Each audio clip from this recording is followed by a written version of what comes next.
So obviously I haven't been posting updates. Um, I have just been keeping to essentially what I was doing. And in general, I would say that in the last month or so, it wasn't really like as fast results as I was getting in the first month. So in the first month, I lost something like 6 kilos, and then in the second month, just under two, even though I was doing the same things. Okay, the past couple of days I have been sick, so I will, I will probably lose a little bit more. Um, but I just wanted essentially to do a quick video and update everything on progress. Now, I do have, of course, my little favorite helper with me. And as I was essentially going through everything that has been done, I realized that there is such a big correlation between money spending and eating. Now, for me, there was, and I'm sure there is for other people as well, because it's when you're feeling low, you need some sort of outlet. And I think buying something and eating something, this is like the fastest way you get your needs, your emotional support needs met. Well, at least this was the case for me. And when I started, obviously, doing the weight loss journey, I think that I didn't realize that it's also gonna help with my spending habits.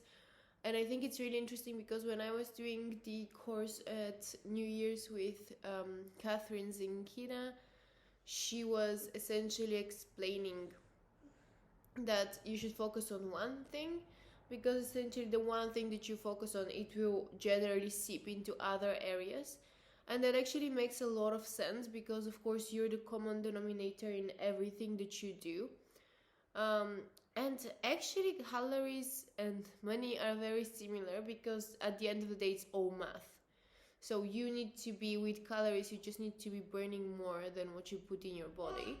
And with um, money, you just essentially need to be spending less than what you get every month. And I think it does come down to as well another aspect of it, which is, yes, let's say you have 1,400, 1,600 calories that you're going to eat in the day.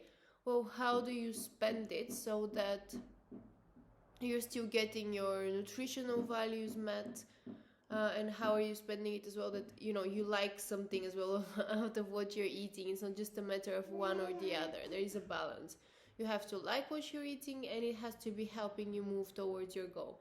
And with spending, I honestly think it's a very, very similar situation, because you need to be spending whatever you're spending, not just on silly things, but you need to be spending it on things that genuinely help you and inspire you and move you forward. And yes, of course, you can spend something on silly things, but then when you start thinking about spending either calories or money on silly things, you start thinking, okay, well, I have decided, let's say, to have something sweet, or I have decided to buy myself a little bit of a treat. Is there a cheaper way that you can get what you want? Is there a way that you can get your sweets with less calories being spent? And most of the time there is a way to do it. So I absolutely fell in love with these cups in Amazon, and I knew that it's like, I was like, oh my god, I don't want to spend it. And it was quite expensive, so it's like 40 for like these 2 cups. And so I wanted essentially to get like my whole, obviously to get like a whole set of those, so have like at least, so there was like the wine glass and the cacao essentially. And so I wanted essentially to have at least 4 of those or 6 of those. And so it was quite a big purchase, especially when we are just in a limbo at the moment in terms of housing. So what I ended up doing is, of course, I did some research and I found they're not the exact same, but essentially what I liked in this cups, I found I found this. I'm so sorry. We have a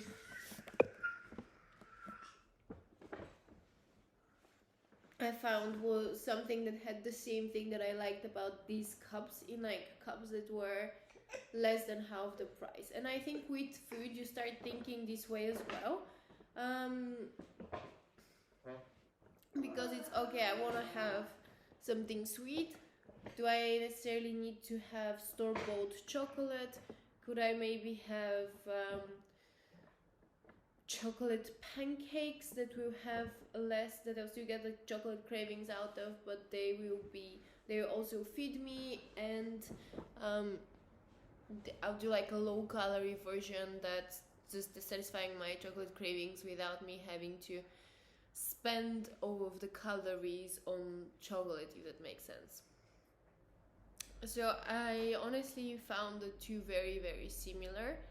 And the more granular that I'm getting about my calories, the more granular I'm getting about spending. And another thing is always like, once you apply the strict rules to start with, so once you're very strict in terms of your calorie intake and outgoings, well, you get into to understand this very, very quickly, essentially. Now, I think my biggest mistake before, when I was doing calorie counting, so I still knew the calories for lots of foods, but I was essentially deducting my calories from 2000 backwards, and I shouldn't have been doing it from 2000 backwards, because this is essentially wrong, because if I'm just sitting at home, I'm not burning 2000 calories.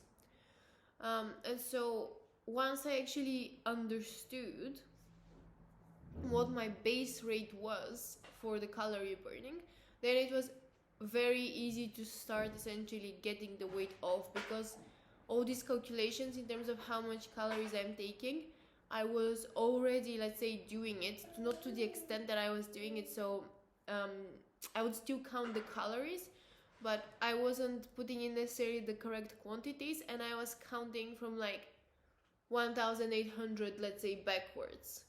Well, it's not going to help if I've just been sitting around the house all day. It's just not gonna happen. I'm essentially hitting the calories that I need for like my survival. I'm not gonna I'm not in a deficit.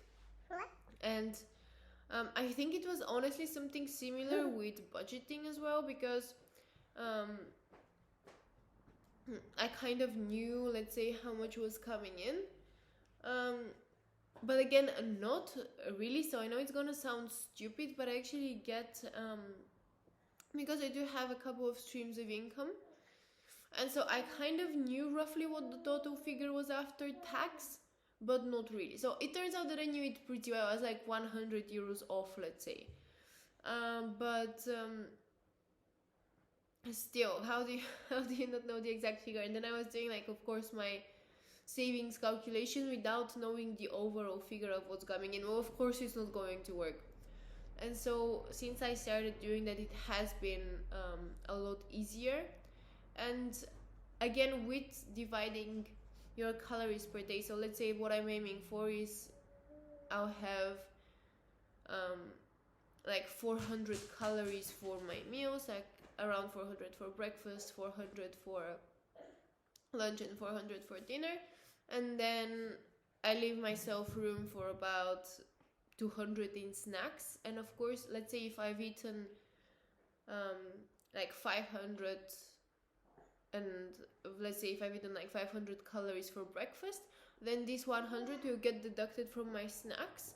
So I'm kind of leaving a little bit of maneuver room, but of course I'm aiming to stick through my plan. Now, with spending, I honestly think it's a similar thing, because you do need to keep in mind your goal is, essentially. So you need to, of course, have all of your expenses covered, but I would strongly recommend as well putting your savings away first as well, because it kind of forces you to think that you're gonna have to make the money stretch. Like, your brain constantly thinks like, oh, okay, so I've put my savings away, and so now I have to make it to the end of the month. I mean, what choice? What choice do you have? You have to. Whereas if you have this money essentially there, then you might think, oh, you know, just I won't be able to put away any savings this month because I need to get like X, Y, and Z. But if you put it away first, then you literally have no choice. So it is actually a trick from the book Rich Dad Poor Dad, and it does take you some time to really appreciate it in action, I think. And obviously with calories, I would actually say it's the opposite thing. So because sometimes when you're dieting, for example, what I used to do many times in the past, I would eat all of my calories essentially early in the day, and then I'll leave myself like maybe 100 calories for, or 200 calories for dinner. And then I'll obviously end up overeating because 100 calories isn't that much. So there is a huge difference, of course, between 100 and 400 calories. And so the more you get granular about, okay, I'm gonna do this now and then save the calories for later in the day, because sometimes now it happens where I'll save the calories for later in the day and I'll end up having a lot less for dinner because let's say it's late, I'm happy to just have a small salad or something, I'm not that hungry, and so then it's essentially better for you than having had a massive breakfast and a massive lunch and then like scattered to save calories. Another absolute similarity, I would say, to budgeting and calorie counting is that you absolutely have to have your plan, because if you're not planning, and I don't know why it took me 29 years to do this, if you're not planning, you essentially are going to fail, because you cannot just go with like a rough idea of what you're going into. You have to be very granular about it. So it's helped me. So before, essentially when I needed to budget for something, and I had to put away 500 every month into savings over a period of 6 months so I can get what I wanted. So I was like quite young at the time, it was my starting salary, and so it was very difficult to save. I would just spend all of my salary. But then I essentially did something that I hear people talk about, the envelope savings. So I didn't know about it when I started doing it, but I would get all of my money out of the bank and just save it in envelopes. Now I'm not saying that this is the best solution to get all of your money out of the bank, but at the time I wasn't really getting like that high of a salary. Like my salary was something like 1,700 at the time. So to save 500, it was a big challenge with all your expenses as well.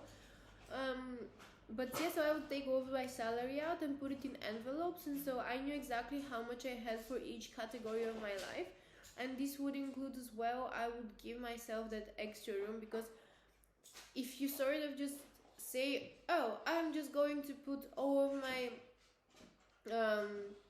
money, let's say they'll go towards my food and my living expenses, you honestly are going to fail, because there are going to be things in the month that you're going to need. I mean, like the first time I tried doing it, I didn't budget for gas. I mean, you have to budget for your car as well. So you absolutely have to give yourself some flexibility and then decide exactly how and when you're going to spend your flexibility in a way that will help you. And I would recommend not spending it too early in the month. So with calories, it's the same thing. So essentially you have flexibility in how you will distribute your calories, but you have to think, how do I do it in a way which is like most beneficial? How do I allow myself a little bit of wiggle room for making a mistake? And of course it's best not to make any mistakes, but we're human. I mean, with a budget, for example, unforeseen expenses can happen. I mean, your phone can break, your car might need a repair. It's you need to have a little bit of a maneuver room, and I honestly think that with calories it can be the same, because sometimes, okay, you may need to go out and see a friend and you don't want to be that person who's like, no, I'm just gonna sit here and watch everyone else eat. So you do need to allow yourself a little bit of maneuver room, but of course it's going to come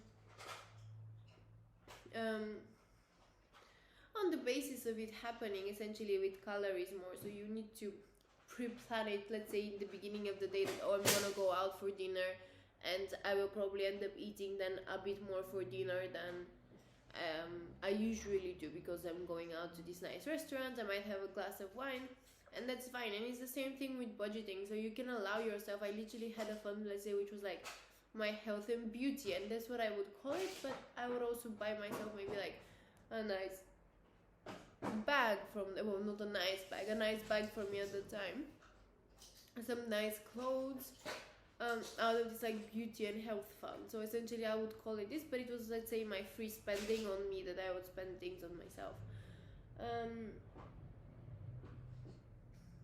Similarity essentially is that, okay, so you have a set budget of calories or money, so then you need to essentially save a bit more this month, let's say. So then you have to think, or on that day you want to like eat a little bit more. Okay, so then what can you do? You have essentially two ways of doing it. You either eat less throughout your meals, or you're going to like exercise a little bit more.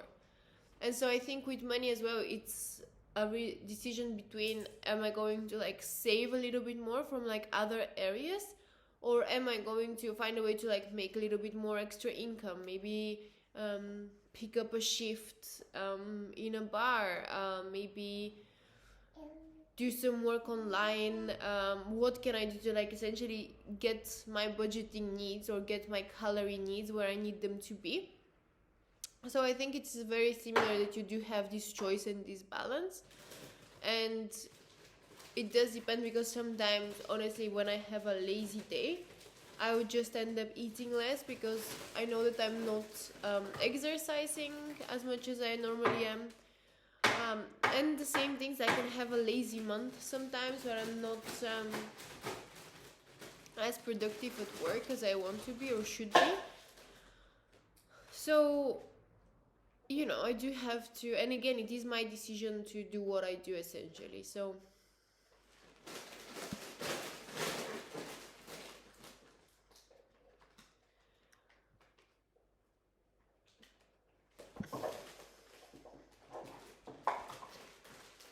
but I honestly think that calories and budget, it's so similar as well, because at the end of the day you are the common denominator in your life. And the more that you exercise discipline and you get good at math, I mean, I hate math so much, but I honestly think it's starting to be the key to a happy life. When you exercise self-control, when you exercise discipline, you feel like you're in control of the things that are happening in your life. So it's things that aren't just happening to you, if that makes sense. You're not just a passenger seat in your life. And that is honestly how I felt. And okay, I'm not there yet where I want to be, both physically and financially, but I've honestly made leaps and bounds this year. And I feel like it's these foundations that if I can keep them up for the rest of my life, I think I'm going to be very, very, very happy, because it is just about making small changes, acquiring good habits along the way. It is not a matter of, let's say, winning the lottery or having liposuction or something that's like so big and drastic. It is a matter of making these small changes every day, and it changes your whole mindset, it changes your whole outlook on things, and you feel better. You just feel so much better. But yeah, thank you for listening to my rant about budgeting calories.